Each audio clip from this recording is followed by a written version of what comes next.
सही बुखारी 74 नंबर हदीस सहाबी अनस बिन मालिक रज़ी अल्लाहु अन्हु जनाब मुहम्मद रसूलुल्लाह सल्लल्लाहु अलैहि वसल्लम থেকে হাদিস বলছেন قال سيدنا رسول الله صلى الله عليه وسلم بينما موسى في ملأ من بني إسرائيل मूसा अलैहिस्सलाम बनी इस्राइलेर एक समावेशे भाषण दिलेन खूब चमत्प्रद भाषण एवं आजीब ओ आश्चर्य धरनेर कथा आल्लाह ताआला ओनार जबान थेके बेर हये गेছে उपस्थित सकले प्रभावान्वित हलेन फाजाअहु रजुलुन एक व्यक्ति मूसा अलैहिस्सलामेर सामने एगोलेन काछे आसलेन आशा बोलें या मूसा है अल्लाहर पैगम्बर मूसा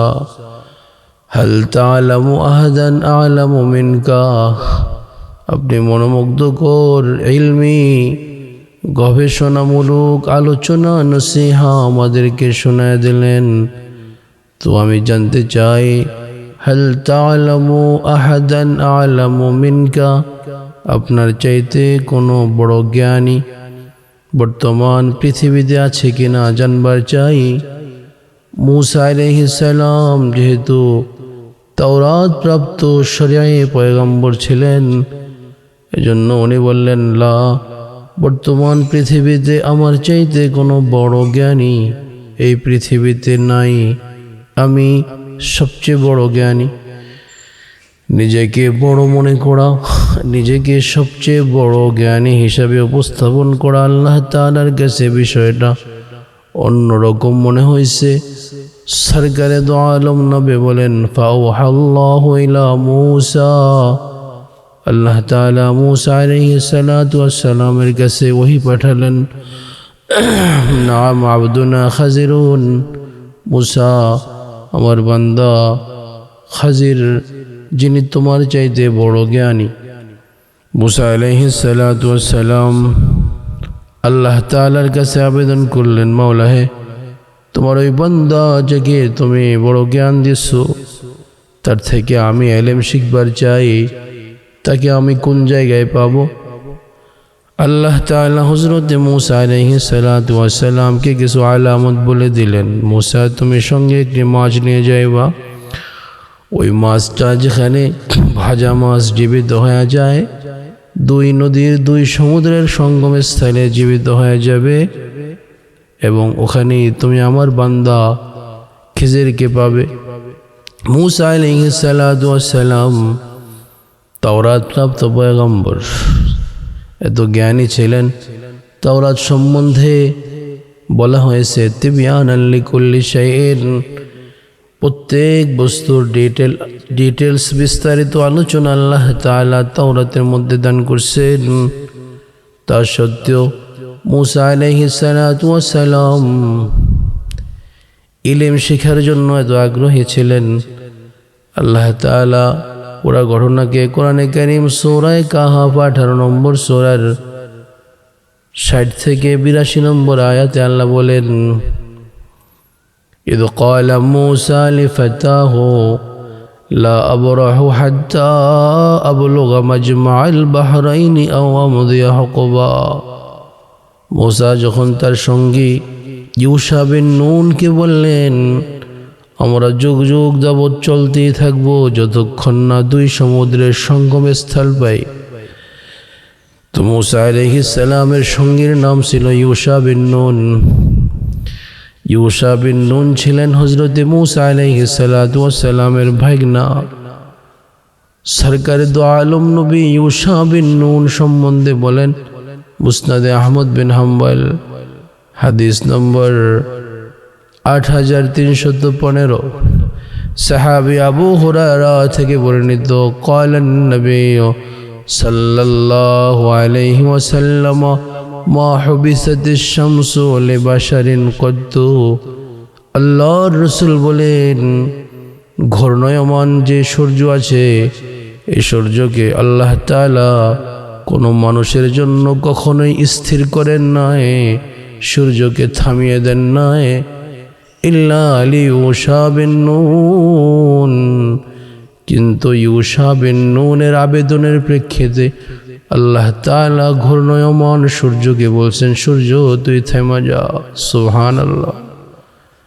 হযরত ইউশা বিন নুন মুসা আলাইহিস সালামের পরে খলিফা নিযুক্ত হলেন, পয়গম্বর হলেন, আল্লাহর পক্ষ থেকে নবী হলেন। আদেশ হইল, ইউশা জব্বারিনদের সাথে যুদ্ধ করতে যাও। তো ইউশা তার বাহিনীকে নিয়ে বাইতুল মাকদাসের আশেপাশে অবস্থান করতেছিল। জব্বারিন বাইতুল মাকদাসে পৌঁছার আগেই শুক্রবারের সূর্য হেলে গেছে। ইউশা বিন নুন চিন্তা করলেন যে বাইতুল মাকদাসে ঢোকার আগেই যদি সূর্য ডুবে যায় তাহলে তো শনিবার দিন জব্বারদের সাথে যুদ্ধ করা যাবে না, কারণ ইহুদি ধর্মে আল্লাহ তাআলা শনিবারকে সম্মানিত দিন ঘোষণা করছেন, ওই দিনে কোনো যুদ্ধ করা যাবে না।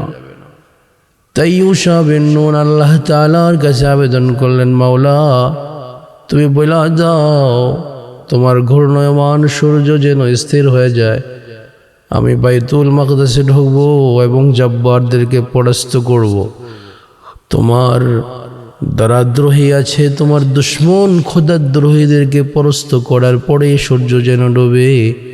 তো আল্লাহ তাআলা সূর্যকে বলেছিলেন, ও সূর্য তুই থেমে যা, তুই ঘুরিস না। সরকারে দো আলম নবী এটাই বলেছেন, মা হুবিসাতিশ শামসু লিবাশারিন কত্তু। আল্লাহ তাআলা কোনো বান্দার জন্য সূর্যকে থামায়া দেন নাই। বিশ্ব ইতিহাসে মাত্র একবার এক গোলাম, একজন বিশেষ বান্দা ইউশা বিন নুনের জন্য আল্লাহ তাআলা সূর্যকে থামায়া দিয়েছিলেন। আল্লাহু আকবার। তো আল্লাহ তাআলা কোরআনে কারীমের মধ্যে মুসা আলাইহিস সালামের ঘটনা বলতেছেন। মুসা যখন তার সঙ্গে ইউশা বিন নুনকে বললেন, লা আবরা হাত্তা আবলুগা মাজমাআল বাহরাইন আও আমদিয়া হুকুবা। ও ভাইনা ইউশা, আমরা চলতেই থাকবো যতক্ষণ না দুই সাগরের সঙ্গমস্থল পেয়ে যায়। حتى إذا بلغا بينه مجمع بينهما نسيا حوتهما فاتخذ سبيله في البحر سربا। মুসা আলাইহিস সালাম এবং তার ভাইনা যখন চলতেছিলেন, একদিন এক রাত্র চলেছেন, তো একটি পাহাড়ের টিলার কাছে অবস্থান করলেন। ওখানে মুসা আলাইহিস সালাম ঘুমায় গেলেন। মুসা আলাইহিস সালাম বিশ্রাম নিলেন। ইউশা বিন নুন, যিনি হযরতে মুসা আলাইহিস সালামের ভাগনা, পয়গম্বর আবার মামা, তাকে পাহারা দিতেছে। তো এই সময় দেখলেন যে মাছ থেকে, থলের মধ্যে যে মাছটা ছিল, ব্যাঘের মধ্যে যে মাছটা, এটা হঠাৎ জীবিত হইয়া সাগরের মধ্যে দুই নদীর সঙ্গমস্থলে পড়ে গেলেন। আসলে ওইটাই যে সঙ্গমস্থল ছিল এটা জানা ছিল না মুসা আলাইহিস সালামের, ওখানে বিশ্রাম করেছিলেন। তো ইউশা বিন নুন চিন্তা করলেন যে মামা যেহেতু ঘুমাইছে, আল্লাহর পয়গম্বর, তাকে জাগানো যাবে না। এই আজব কাহিনী, আশ্চর্য কাহিনী, মামা যখন ঘুম থেকে জাগ্রত হয় তখন আমি বলবো। কিন্তু মুসা আলাইহিস সালাম ঘুম থেকে জাগ্রত হলেন। হযরতে মুসা বললেন, চলতে থাকো, চলো। তো চলতেছেন। তো ইলম অন্বেষণের জন্য একজন জলিল কদর পয়গম্বর, আল্লাহ তাআলা যাকে ইলমে ওহী দান করেছেন, তাওরাতের মতো এক আজীব আশ্চর্য ধরনের কিতাব, তিবয়ানান লিকুল্লি শাই, প্রত্যেক বস্তুর ডিটেলস, বিস্তারিত নিদর্শন, ব্যাখ্যা যার মধ্যে আছে, তা সত্ত্বেও ইলম অন্বেষণ করার ব্যাপারে হযরতে মুসা আলাইহিস সালাম এত আগ্রহী ছিলেন। আসলে এটা হলো পয়গম্বরদের একটা আলাদা বৈশিষ্ট্য, যেখানে ইলম আছে, জ্ঞান আছে, ওই জ্ঞান শিখে, জ্ঞান না শিখে তারা পারে না। যেখানে জ্ঞানের কথা শুনে ওদের আগ্রহে তারা ছুটে যায় ওখান থেকে। এই সিলসিলা, ধারাবাহিকতা প্রত্যেক পয়গম্বরের ছিল। আমাদের নবী মুহাম্মদ সাল্লাল্লাহু আলাইহি ওয়াসাল্লামও ইলমের ব্যাপারে অধীর আগ্রহী ছিলেন। এমনকি রসুলের সাহাবী যারা আছেন তারাও ইলম শিখার ব্যাপারে বড় আগ্রহী ছিলেন। ইলম শিখার লোভ এবং তার হেরেস সাহাবায়ে কেরামের মধ্যে এত বেশি ছিল। সহিহ তিরমিজির 2682 নম্বর হাদিসে আছে, তাবি কাসির ইবনে কায়েস বলেন, আমি দামেস্কের মসজিদে সাহাবী আবু দারদা রাদিয়াল্লাহু তাআলা আনহুর সাথে বসেছিলাম। ফাজাআহু রাজুলুন, অর্থাৎ সাহাবী তাবিদের মধ্যে ইলম শিখার যে আগ্রহ, এটা রসুলের ওয়ারিস যারা, যেহেতু তারা পয়গম্বরদের ওয়ারিস, এজন্য আল্লাহ তাআলা তাদের মধ্যে এত বেশি দিছেন। তিরমিজি শরীফ 2682 নম্বর হাদিসে আছে, তাবিঈ কাসির ইবনে কায়েস বলেন, আমি দামেস্কের মসজিদে রসুলের বিশিষ্ট সাহাবী আবু দারদার সঙ্গে বসেছিলাম। ফাজাআহু রাজুলুন, হঠাৎ এক ব্যক্তি আসলেন আবু দারদার কাছে, নতজানু হয়ে আত্তাহিয়াতুর সূরাতে বসে গেলেন। বললেন, হে আবু দারদা, ইন্নী জিতুকা মিন মদিনাতির রাসূল, আমি রাসূলের মদিনা থেকে এসেছি আপনার কাছে।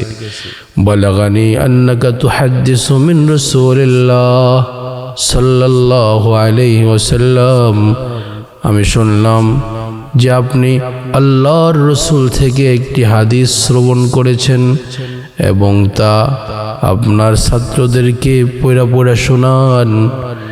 কিন্তু আমি হাদিসটা আপনার এক ছাত্র থেকে শুনছি, তো আমি চাইলাম রসুলের পবিত্র জবান থেকে যেই কান এ হাদিস শ্রবণ করছে, ওই কানওয়ালার জবান থেকে আমি সরাসরি হাদিসটা শ্রবণ করি। তাই রসুলের মদিনা থেকে আমি আপনার কাছে এসেছি এই হাদিসটা শোনার জন্য। আবু দারদা বলেন, তুমি কি অন্য কোনো কারণে আসছো নাকি? বলে যে না, মা জিতু লিহাজাতিন, আমি কোনো প্রয়োজনে আসি নাই।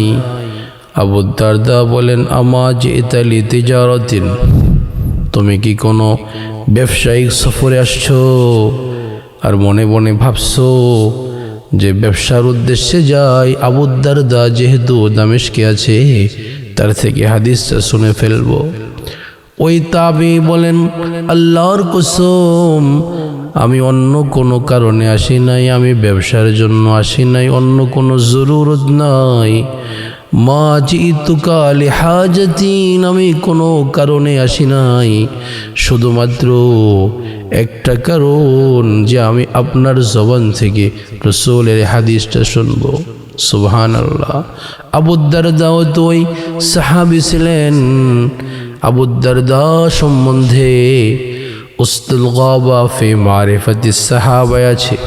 আবু দারদা বলেন, আল্লাহর কসম, আমি যদি আল্লাহর কিতাবের কোনো আয়াতের ব্যাখ্যা না বুঝি এবং আমার কাছে সংবাদ চলে আসলো যে বারকুল গামাদ নামক জায়গায় একজন লোক আছে, ইল্লা রাজুলুন ফি বারকুল গামাদ, আল্লাহর কোনো আয়াতের ব্যাখ্যা আমি বুঝতেছি না, ডানে গেলাম বামে গেলাম সামনে পিছনে সব সাহাবীকে জিজ্ঞেস করলাম, কেউ বলতে পারছে না আয়াতের ব্যাখ্যা।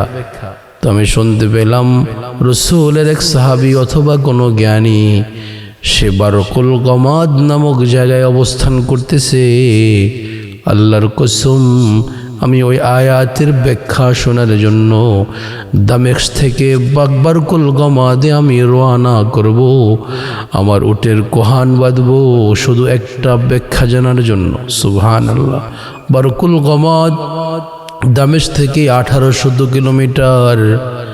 আর তার ছাত্র তাবি তিনি আসছেন মদিনা থেকে দামেস্কে, যার দূরত্ব হলো 1274 কিলোমিটার। শুধু তাই না, সাহাবী আবু আইয়ুব আনসারী রাদিয়াল্লাহু আনহু সম্বন্ধে বর্ণনা এসেছে যে আবু আইয়ুব আনসারী মদিনা থেকে শুধুমাত্র একটা হাদিস শ্রবণ করার জন্য উনি মিশরে চলে গেছেন। মদিনা থেকে মিশরের দূরত্ব হলো 1150 কিলোমিটার।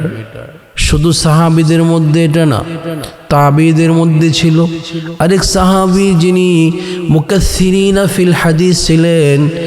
রসুল থেকে 7 জন সাহাবী সবচাইতে বেশি হাদিস শ্রবণ করছেন, তারা বর্ণনা করেছেন। তার মধ্যে অন্যতম হলো জাবির বিন আব্দুল্লাহ। তার সম্বন্ধে রিওয়ায়াত এসেছে, জাবির বিন আব্দুল্লাহ এত বড় বেশি হাদিসের হাফেজ থাকা সত্ত্বেও উনি শুনতে পেলেন যে একটা হাদিস, যে হাদিসটি এক সাহাবী রাসূল থেকে শ্রবণ করেছেন, যিনি মিশরে অবস্থান করতেছে। জাবির বিন আব্দুল্লাহ রাদিয়াল্লাহু আনহু এই হাদিসটাকে শ্রবণ করার জন্য উনি মদিনা থেকে মিশরে রওনা করলেন, যার দূরত্ব ছিল 1150 কিলোমিটার। সুবহানাল্লাহ ওয়া বিহামদিহি। এটা শুধু সাহাবায়ে কেরামের মধ্যে নয়, তাবিঈদের মধ্যে ছিল। তবে তাবিঈদের মধ্যে ছিল এই ইলম শেখার আগ্রহ। যেমন ইমামে মাসরুক রহিমাহুল্লাহ, তার সম্বন্ধে বর্ণনা আছে, তিনি একটি মাসআলা বুঝতেছিলেন না, একটি হাদিসের ব্যাখ্যা এবং আয়াতের সুস্পষ্ট সমাধান পাচ্ছিলেন না। উনি বসরায় অবস্থান করছিলেন। একজন তাকে বলল, আরে মাসরুক, আপনি এটার সঠিক ব্যাখ্যা যদি জানতে চান তাহলে কুফায় চলে যান। কুফায় একজন আলেম আছে, সে আপনাকে এর যথাযথ ব্যাখ্যা প্রদান করবে। কুফায় গেলেন ওই আলেমের কাছে। ওই আলেম ব্যাখ্যা দিতে পারলেন না। ওই আলেম বললেন, এই ইমামে মাসরুক, আপনি যান দিমাশকে চলে যান। দিমাশকে একজন আলেম আছে আমার জানা মতে, আমার সালাম বলবেন এবং এই হাদিসের যথাযথ ব্যাখ্যা আপনি জেনে নেবেন। হযরতে ইমামে মাসরুক দামেশকে চলে গেলেন। ওখানে ওই ইমামের কাছে ব্যাখ্যা পেলেন না।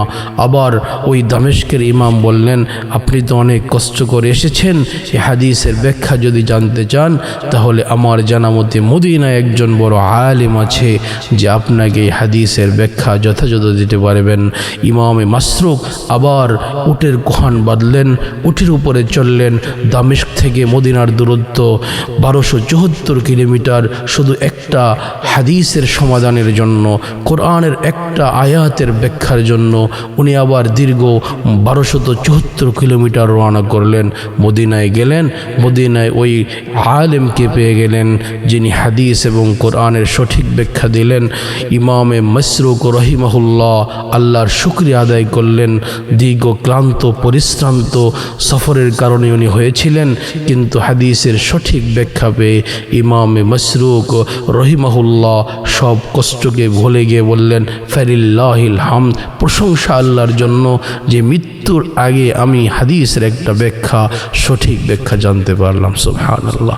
এটা শুধু সাহাবী তাবিঈদের মধ্যে নয়, এগুলা উম্মতের উলামায়ে কেরামের মধ্যে, মুহাদ্দিসের মধ্যে, মুফাসসিরিনদের মধ্যে ইলম শেখার আগ্রহ এত বেশি ছিল।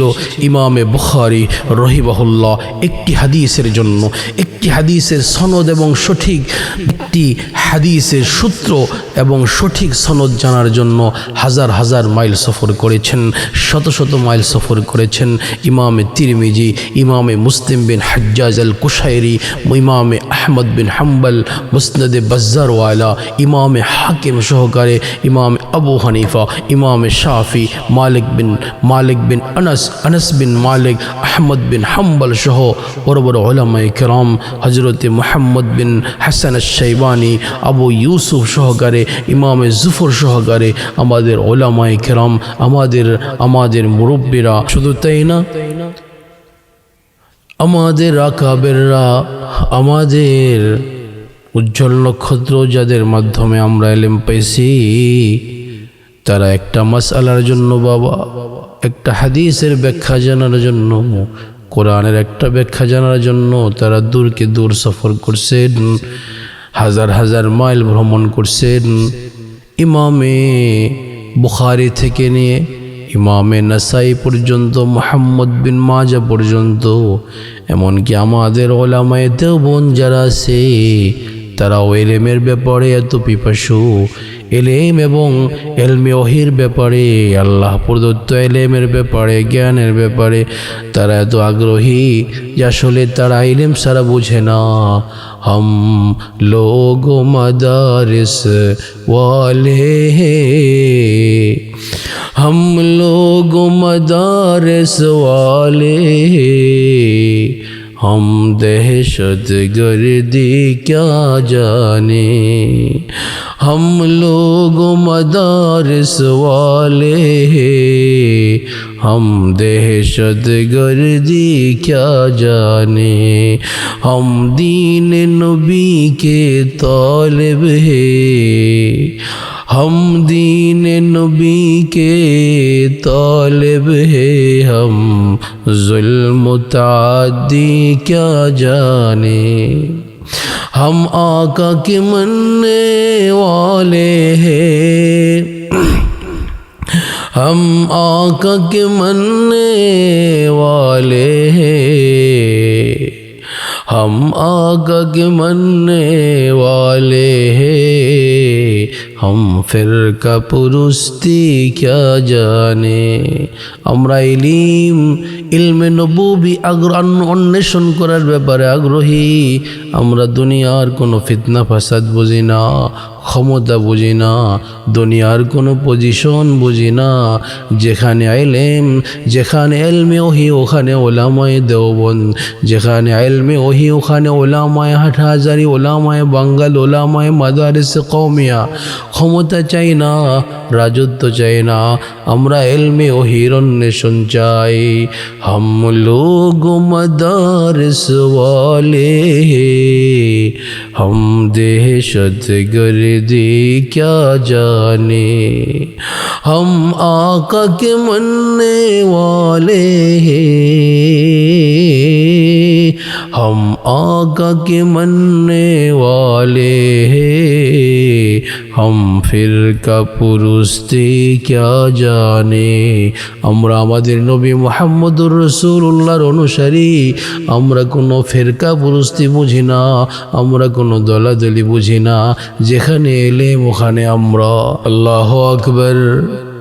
তো তিরমিজির 2682 নম্বর হাদিস যেটা বলতেছিলাম, তাবেঈ উনি বিশিষ্ট সাহাবী আবু দারদার কাছে গেছেন, বলতেছেন, গো আবু দারদা, এই হাদিসটা শোনার জন্যই আপনার কাছে আমি আসছি, আপনি হাদিসটা বলে দেন। হযরতে আবু দারদা তাকে জড়ায় ধরলেন এবং হাদিস বলতেছেন, ক্বালা সাইয়্যিদুনা রাসূলুল্লাহ সাল্লাল্লাহু আলাইহি ওয়াসাল্লাম মান সালাকা তরিকান ইয়াতলুবু ফীহি ইলমা।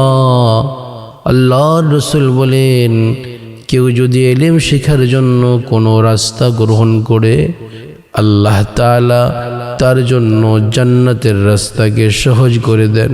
ওয়া ইন্নাল মালাইকাতা লাতাজাওয়াজ লিহাতাহা রিযাল লিতালিবিল ইলম। শুধু তাই না, রাসূল এটাও বলছেন, নিশ্চয়ই যে তালিবুল ইলম, তার পায়ের নিচে আল্লাহর নূরের তৈরি ফেরেশতারা সম্মান হিসাবে তাদের পাখাগুলাকে বিছায়া দেন। আল্লাহর রাসূল শুধু এটাই বলেন না, আরো বলছেন, ইন্নাল আলিম লা ইস্তাগফিরু লাহু মান ফিস সামাওয়াতি ওয়া মান ফিল আরদ। নিশ্চয়ই যে আলিম, তার জন্য ইস্তিগফার পড়ে, তার জন্য মাফের দোয়া চায়। পৃথিবীতে যারা আছে, আসমানে যারা আছে, জমিনে যারা আছে, সবাই আলেমের ইলমের সম্মানের কারণে আলেমের জন্য দোয়া করে। হাত্তাল হিতানু ফি জাওফিল মা, এমনকি সমুদ্রের তরঙ্গের নিচে, পানির নিচে যে সকল মাছ আছে, তারাও আলেমের জন্য ইস্তিগফার পড়ে, ক্ষমা প্রার্থনা করে, আলেমের জন্য দোয়া করে। এবার সাহাবী আবু দারদা বলেন, রাসূল আরো বলেছে, ইন্নাল উলামা ওয়ারাসাতুল আমবিয়া ওয়া ইন্নাল আমবিয়া লাম ইওয়ারিসু দিনারা ওয়ালা দিরহামা। নিশ্চয় আলেম যারা আছে তারা রাসূলগণের ওয়ারিস। বলে যে টাকা পয়সার ওয়ারিস নয়, ইলমের ওয়ারিস। আর রাসূলের নবীগণের ইলমের ওয়ারিস যারা হয়ে গেলেন তারা বড় অংশ পাওয়া গেল, তারা বড় সফল কাম হয়ে গেল। ও মুসলমান, এই জন্য আসলে ইলিম এটাই আমাদের নেশা, ইলিম শেখা আমাদের পেশা।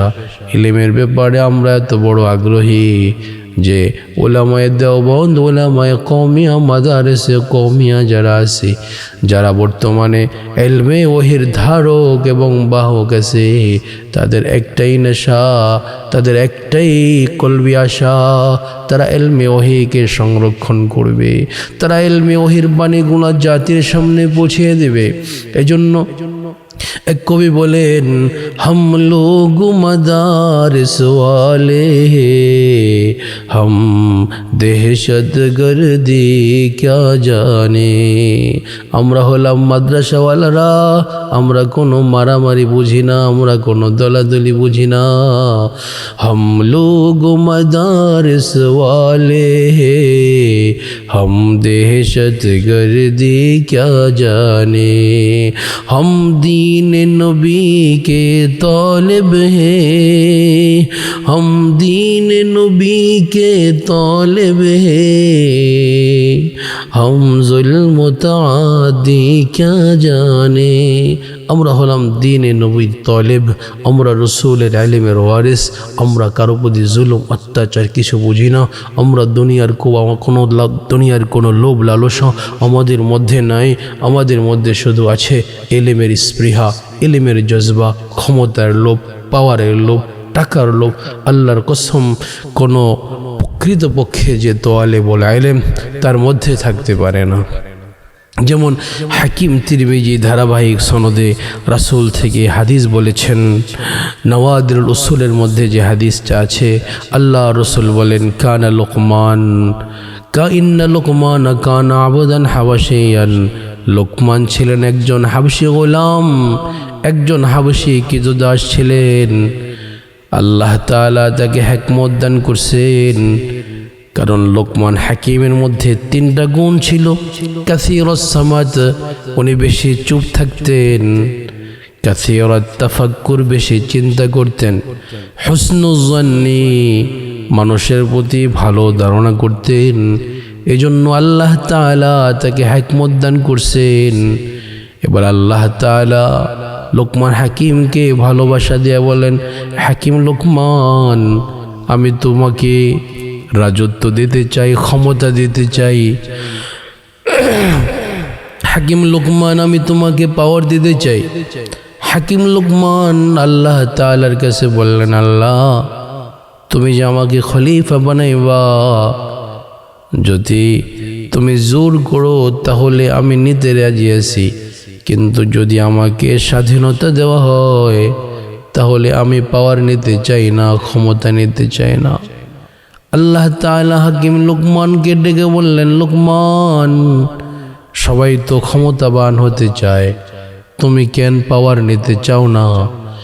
হাকিম লোকমান বলেন, আল্লাহ, ক্ষমতা এমন জিনিস, রাজত্ব এমন জিনিস, যেই রাজত্বকে, ক্ষমতাকে জুলুম দ্বারা বেষ্টন করে ফেলা হয়েছে।